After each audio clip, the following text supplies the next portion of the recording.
It just might be the greatest sports franchise in the history of sports. A place where legends are made, and there's always something to talk about. Get ready to immerse yourself in pinstripes. Start spreading the news, hosted by Paul Semendinger and E.J. Fagan, a couple of doctors with a prescription for Yankee fever. And now, here's Dr. Paul Semendinger and Dr. E.J. Fagan. Get ready to start spreading the news.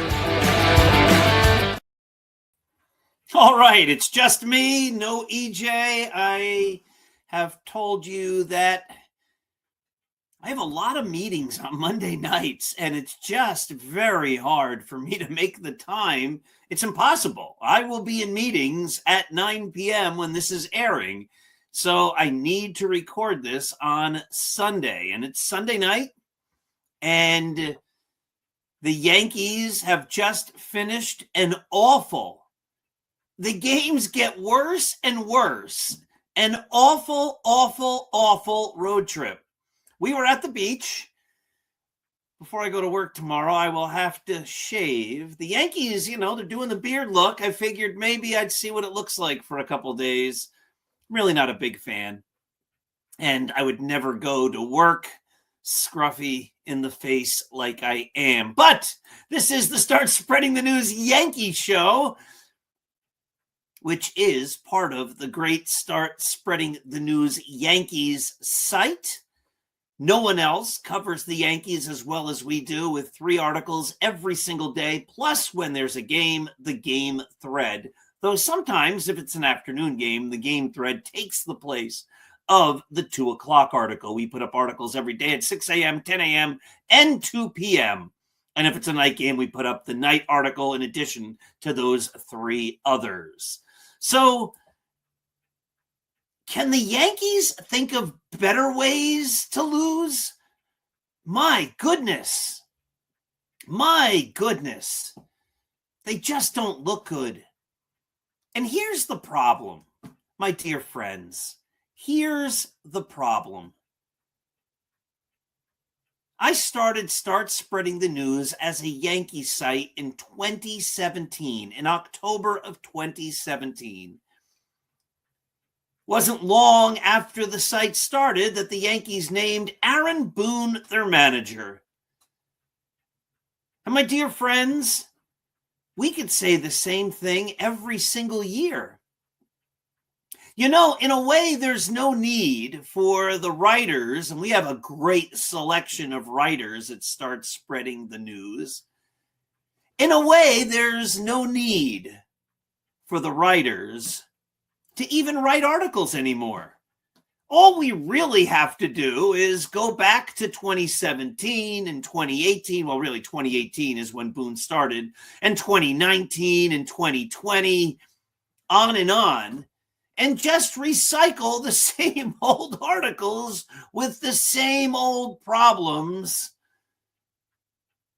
It's just like we are Sisyphus, and there's that giant rock, and it's called a world championship, and we push and we push, and we hope we're going to get that rock to the top of the mountain. But we never even get that close, though a couple years ago they made the World Series, but it was a mismatch. We never really even get that close, and the problems that plague us getting that rock up the hill are the same problems that plague us every single year as fans. And again, I have said many times, I don't think Aaron Boone is a good manager. He's never proven that he's a good manager. He's never demonstrated an ability to win games, to take victory from the jaws of defeat. But boy, have the Yankees learned how to take defeat from the jaws of victory.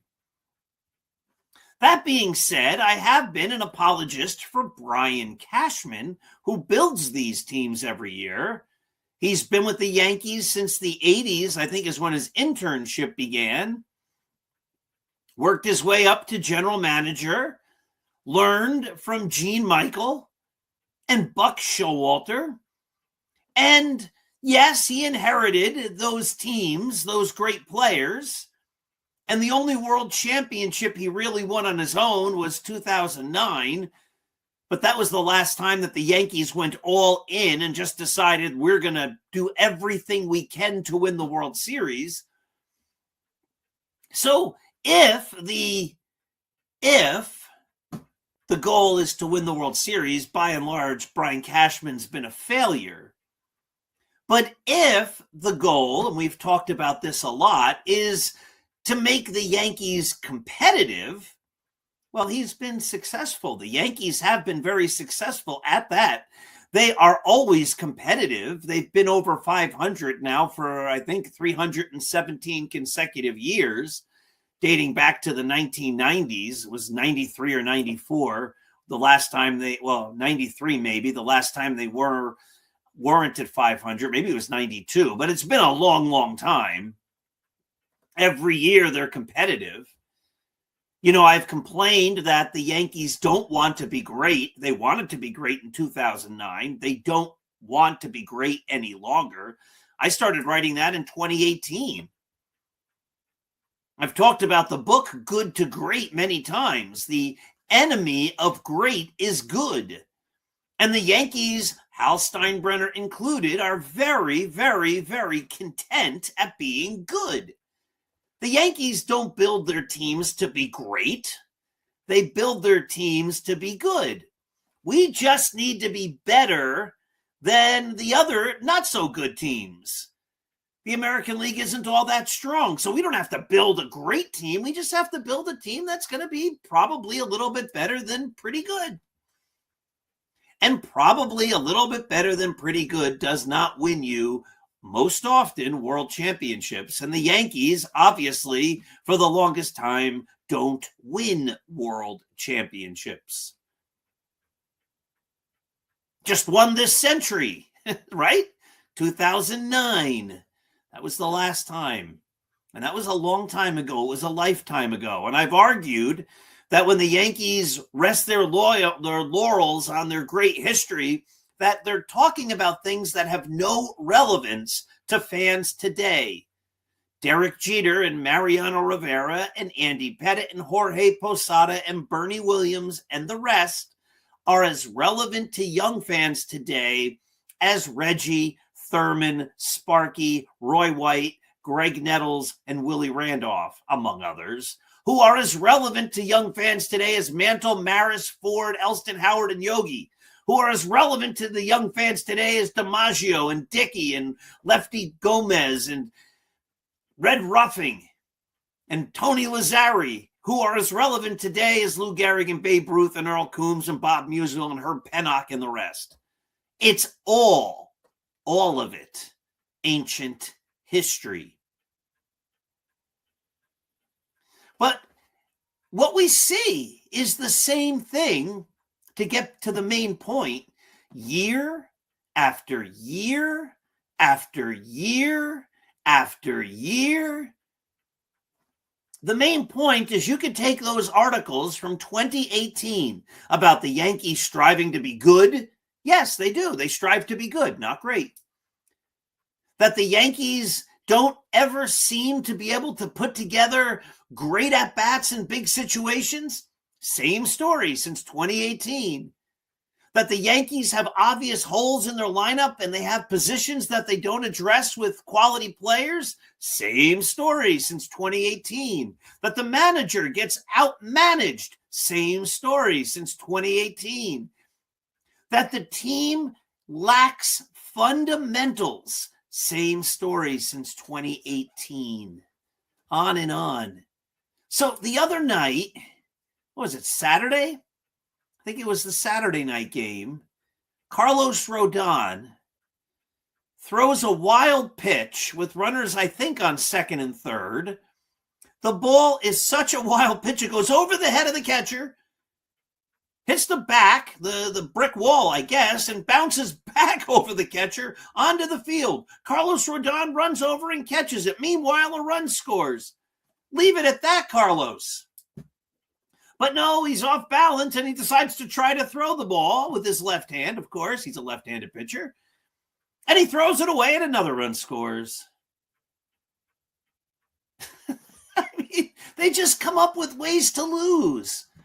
And then yesterday, They had a 3-run lead in the 9th inning, and they couldn't hold it. And then in the 10th inning, they give you they give you a run. There's a man on second and nobody out. That's a gift run. I never understand how teams can't score in that situation.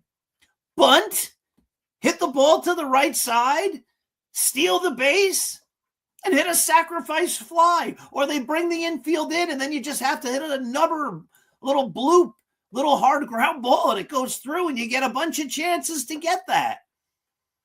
But the Yankees couldn't score, and then the Mets could. They got a guy on third, and what did the Yankees do?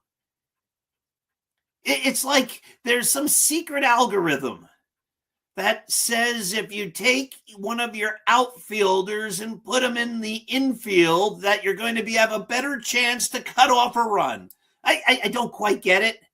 I'm sure there's some analytics. I'm sure some people out there will say, oh, if you look at the statistics, the average ground covered by the average shortstop with the infield in is exactly 720 cubic meters, centimeters, inches, feet, whatever.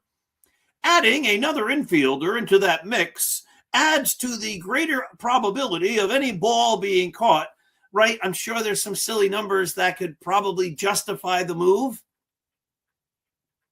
But what the numbers don't take into account is the fact that how many times have the Yankees practiced? How many times have the Yankees practiced the infield in, a guy playing like short field behind the pitcher, and a bouncing ball that goes over the pitcher's mound? Who is supposed to catch it and throw it home? Whose ball is that? How many times? This is the problem with the Yankees. They are fundamentally weak always. And when you're fundamentally weak and you try things that make no sense, they don't work. So maybe if this was a play, remember, when Jeter made that great flip play and people asked him about it, he said, that's what we go over.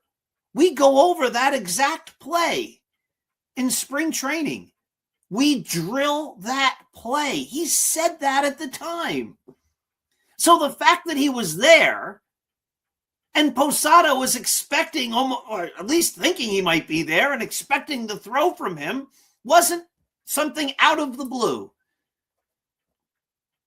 If we had secret cameras at spring training and watched every drill the Yankees did from the beginning of spring training to the end, how many times do you think they went over that play that happened to end the game yesterday? Ground ball over the pitcher, guy playing there, but the shortstop and the second baseman also playing in, and somebody's got to get the ball and fire it home. I would argue, based upon the results we saw yesterday, they practiced that play all of 0 times. So, of course, Anthony Volpe, who just finds ways to hurt the team, even when he gets a couple of hits. Volpe runs into the guy. Nobody catches the ball, and the winning run scores, and the Yankees lose again.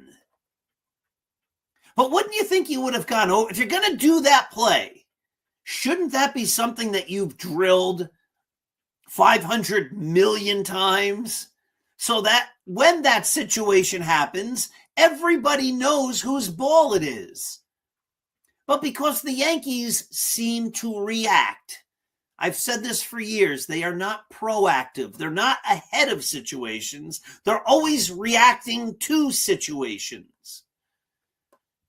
Because the Yankees tend to react rather than plan ahead, a play like that happens and no one knows who's supposed to get the ball.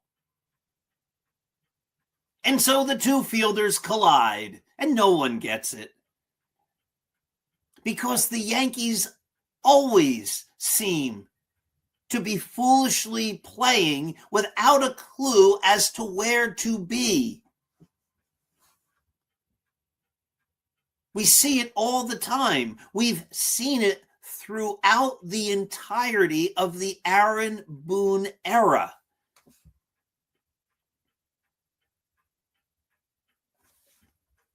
It's a problem. And the Yankees seem to be content because they bring Aaron Boone back every year with the fact that it's a flawed, fundamentally poor baseball team that continually finds unique, strange ways to lose. Think back, if you're old enough, to when the Yankees used to win World Series. You saw amazing plays. You saw players that knew what they were doing, that were experts at what they did. Now we see players who just don't seem to know what they're doing. And that happens far too often, that they make terrible plays. Tim Hill catching a ground ball near first base, and instead of getting the out, deciding to turn and try to get a guy out on third.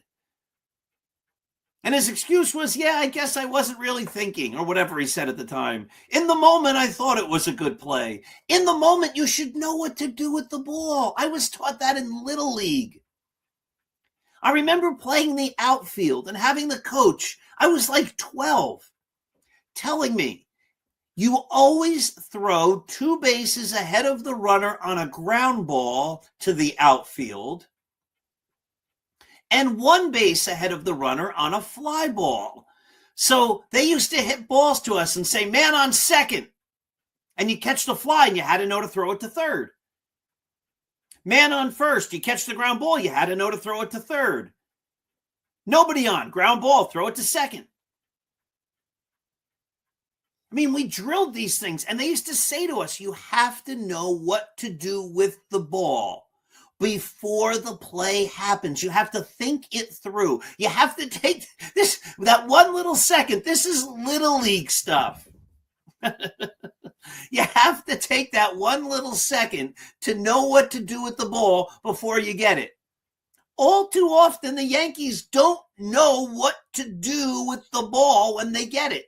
We just saw that 3 times. 3 times within the last week. Tim Hill not knowing what to do with the ball when he gets it. Carlos Rodon not knowing what to do with the ball when he gets it. And Anthony Volpe not knowing what to do with the ball when he doesn't get it, because he runs into the guy that prevents him from getting it.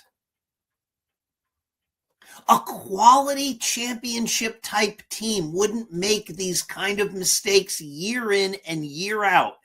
And the only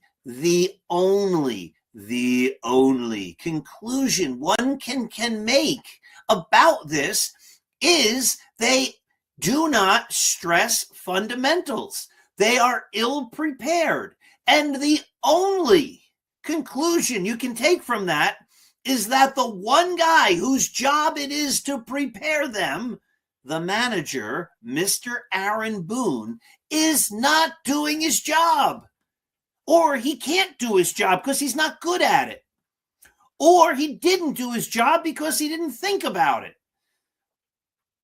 But his responsibility as the manager is to make sure that his players, day in and day out, are ready fundamentally to play baseball.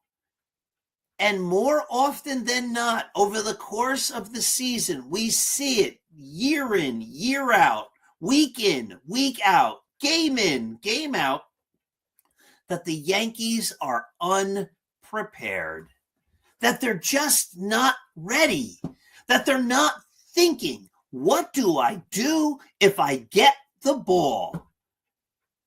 And of course, listen, Derek Jeter made mistakes. Lou Gehrig made mistakes. Joe DiMaggio made mistakes. Mickey Mantle made mistakes. Greg Nettles made mistakes. They all made mistakes. They've dropped balls. They've thrown to the wrong base. They've thrown the ball into the dirt. They've thrown wild pitches if they were pitchers. They didn't block the ball if they were catchers. All of this happens. Players are going to make mistakes. Players are going to make errors. But when the errors happen all the time, and they're things that like we've never seen before, and they're mental errors that when you're watching, you say, well, why did he do that? When you as the fan, the astute fan watching the game, think, oh, well, that's easy. The ball bounces to you there. Don't throw it home. You're off balance. The run scored. Hold the ball so the next run doesn't score. Or if you're Tim Hill, let's get the out at first. Let's not try to turn against our body and try to throw it across the diamond. Or if you're Anthony Volpe, you talk to the guy playing behind the pitcher. And you go, listen, if it's chopped there, that's your ball. Or it's my ball. Let's figure this out before it happens.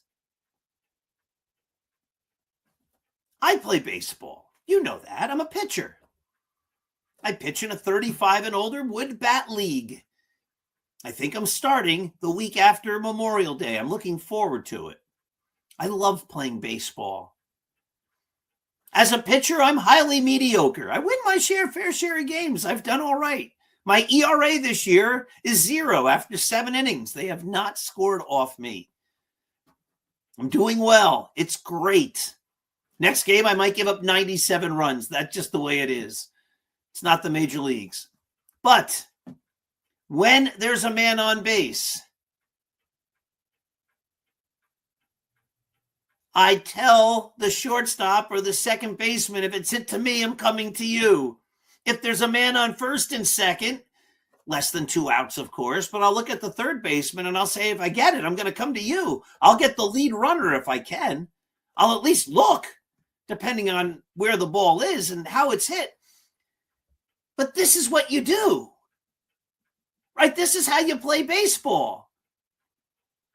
I know this as an almost 58-year-old guy still trying to get guys out, that I better tell my shortstop or my second baseman that on a comebacker, I've got you, or my third baseman, or the first baseman, or if the bases are loaded, I'll tell the catcher, if it's right back to me, I'm coming to you. We talk. Do we think that Anthony Volpe talked before that play happened? Did they take a second and go, hey, listen, if this is what happens, you get the ball, I'll go behind you? No, they both ran for the ball.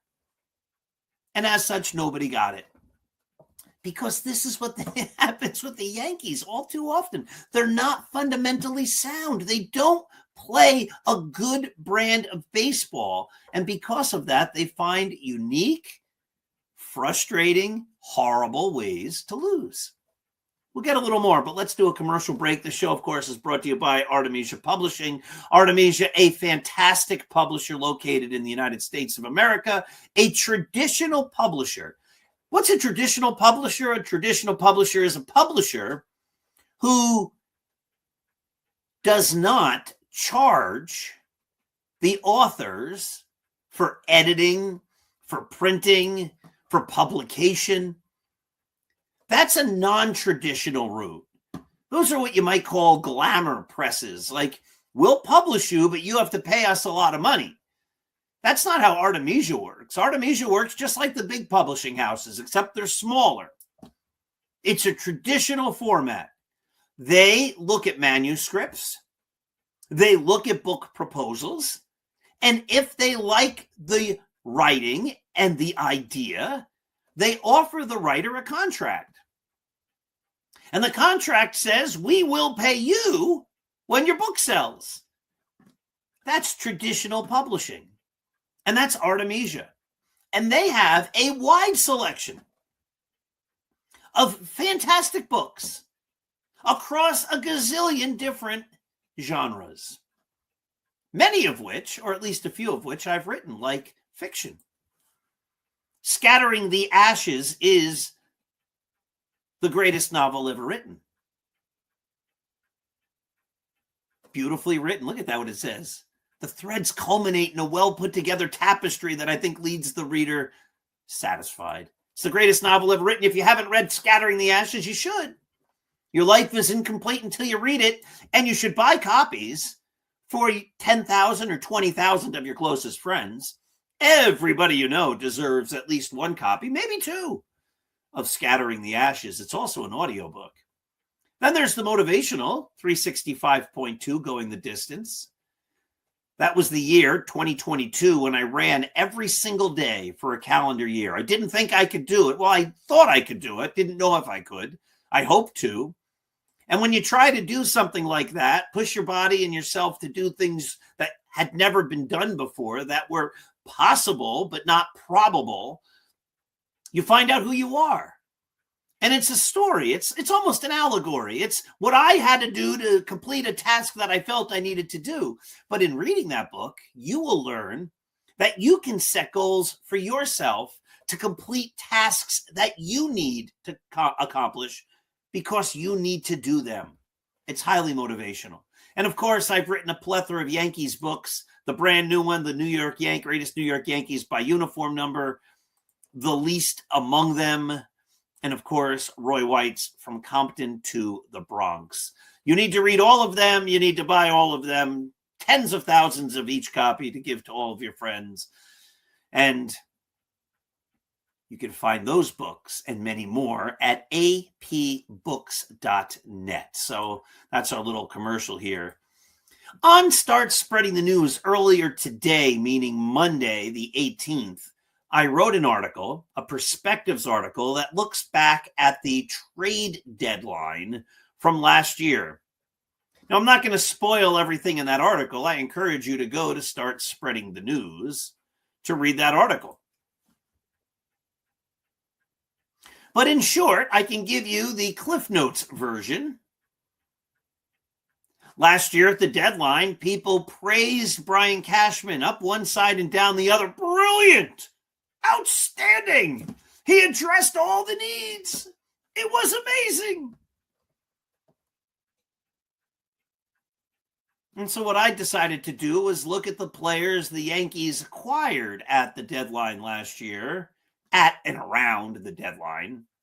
Not every deal was made on the last day, the last minute. But I looked at the deadline deals they made and gave a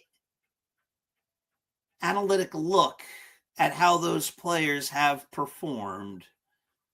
And if the purpose of those deadline deals was to make the Yankees champions, it obviously didn't work. And if the purpose of those deadline deals were to also build for the future to help the Yankees in 2026 be really good, those deadline deals, by and large, didn't work. And I've been a supporter of Brian Cashman. I've said he's done a great job. I said it earlier in this program. Brian Cashman, when it's all said and done and he retires or moves on to a new team, deserves a plaque in Monument Park. Of course, I would say he shouldn't get it until Greg Nettles gets his plaque, until Roy White gets his plaque. The Yankees have been negligent in not giving plaques to some of their most important players. Hank Bauer deserves to be out there. Vic Raschi deserves to be out there. There's a lot of Yankees who deserve to be out there. But when it's all said and done, Brian Cashman deserves to be out there. He has been a very good GM. But he hasn't been a great GM. Because the definition of greatness has to be World Series championships. And Cashman just doesn't bring them. It's been a long time. And he doesn't deliver. And I encourage everyone to go read that article because the purpose of the deadline deals last year was to make the Yankees winners. Make the Yankees the world champions. And guess what? It didn't work. And most of those players aren't helping this year. He got praised. What a job. Oh my goodness. The old Cashman is back. Brilliant. Except the results haven't been. And that also has been the story of the Yankees for far too long. How many years has it been since they haven't had a leadoff hitter? How do you win a World Series without a leadoff hitter? They keep trying this, that, and the other thing. We're going to make Austin Wells our leadoff hitter. Remember that? That's how they started last year. They've put Paul Goldschmidt there. They've put Anthony Volpe there. They've put Trent Grisham there. I mean, on and on. It's just crazy. Wouldn't you think that the general manager of the greatest baseball, if not sports, franchise in the entire world would build a team that has, I don't know, a leadoff hitter? For years, the Yankees didn't even have a third baseman. And so Cashman was praised last year because he went out and finally got one. Like, hey, you finally realized that a guy who plays third base should actually have played third base well for a good long time at the major leagues. That was smart. That was Ryan McMahon. But because he didn't act proactively and get a third baseman over the winter, I guess the only one he could get his hands on was Ryan McMahon. So he got a guy who can play third base, who can't hit, who's never hit. He got a guy to play third base who can't hit. Think about that. Well, at least I got somebody who can play the position, sure. But, you know, if you're building, and then that would be great if your goal was to be a 500 team. Yeah, we got a solid guy. He can handle it. It's fine. But the Yankees aren't supposed to just be fine. They're not supposed to just be, we're going to be pretty good. The Yankees are supposed to be great. And when you're supposed to be great, you've got to be able to field your position and play your position and know what to do at your position. And you've also got to be able to hit at least a little bit. So I encourage you to go to Start Spreading the News. Check out that article. That's a good one. I also wrote an article last weekend, just a few days ago. I believe it ran on Saturday, that talks about what we talked about on the Dr. Sem show on Saturday morning, but I put it in article form. The fact that the Yankees are very weak up the middle. Austin Wells is weak. Anthony Volpe is weak. Jazz Chisholm is not impressive. Trent Grisham is not impressive. And any logical fan could have seen this coming and did. And said, this is going to be a problem in 2026. You can't have the middle of your diamond be guys who can't hit or who are coming off a career year, and there's no real proof that they've ever been able to sustain what they did last year into the next year. And that's all proving to be true. Now, it can all change. They could all get hot and have an amazing year the rest of the way. But we've now played a month and a half of the season, and they haven't. And anyone could have seen this. You know, again, I like Brian Cashman as the GM. I think he did a great job, or at least a very good job. He kept the Yankees competitive for decades. Decades. He deserves a monument in Monument Park for the great work, or the very good work, at least, that he did. But there came a time when Babe Ruth, the greatest player of all time, wasn't the greatest player anymore.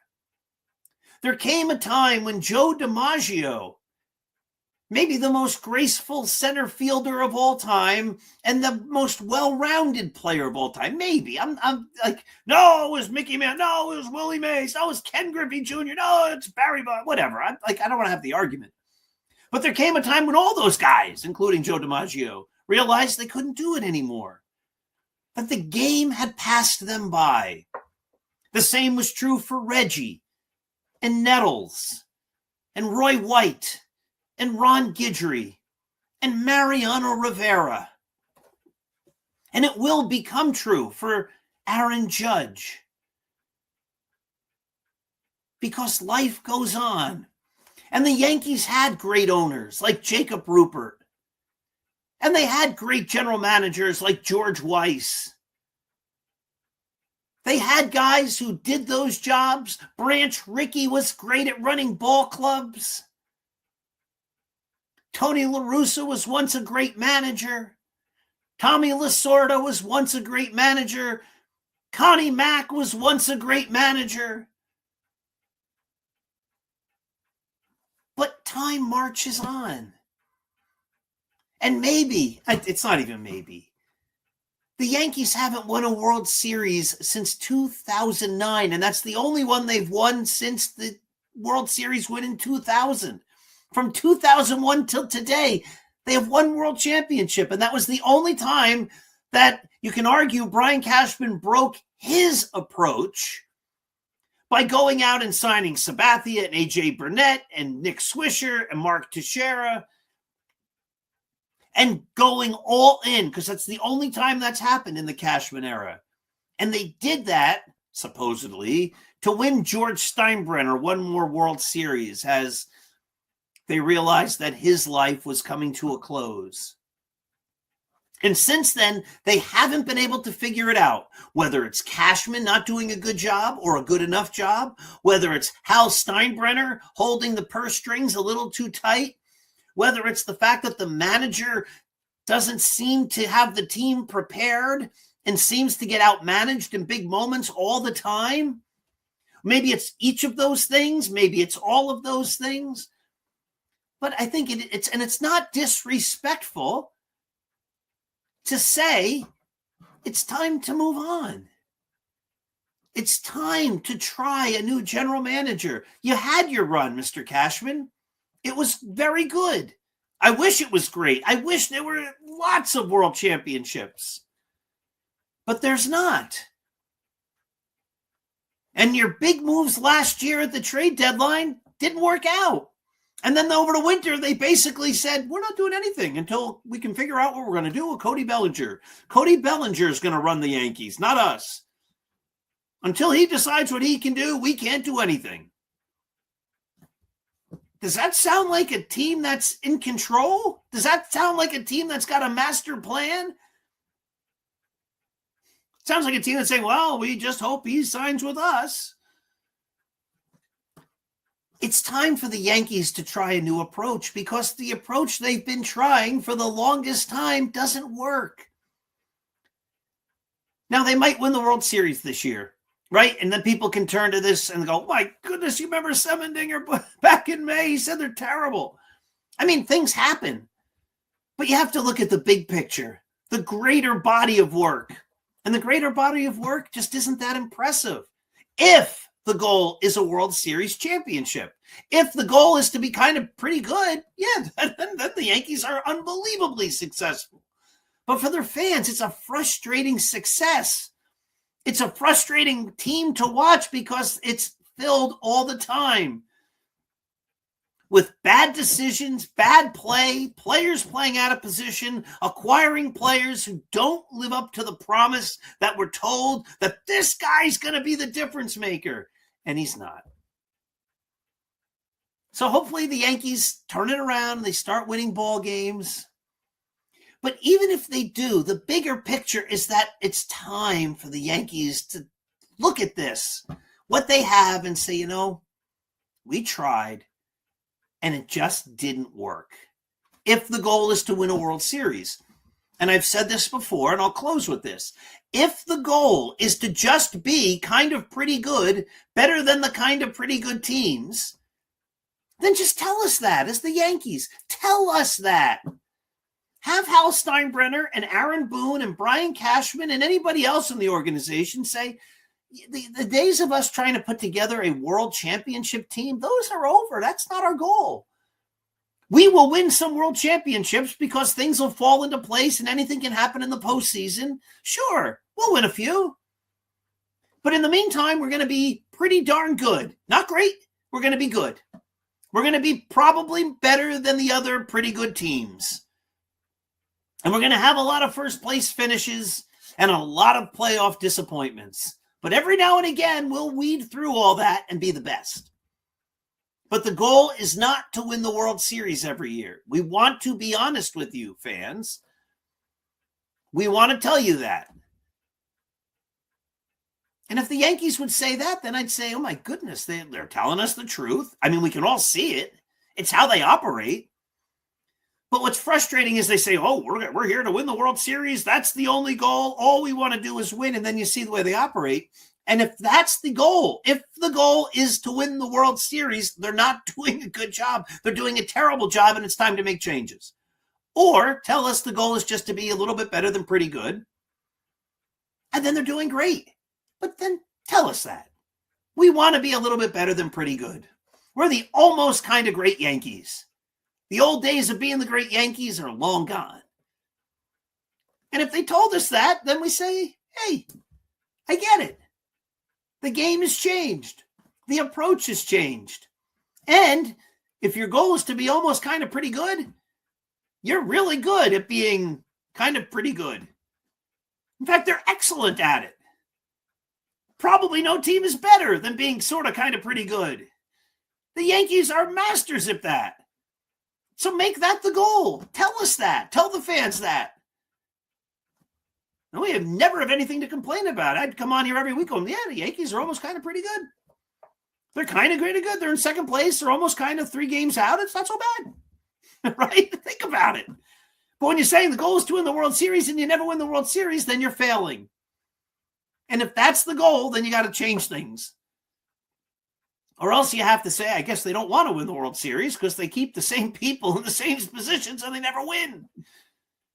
So maybe they don't want to win the World Series. So maybe they should tell us that the goal is to be okay and kind of a little bit better than pretty good. All right, my friends. It's all fun. It's just baseball. And we have to enjoy it.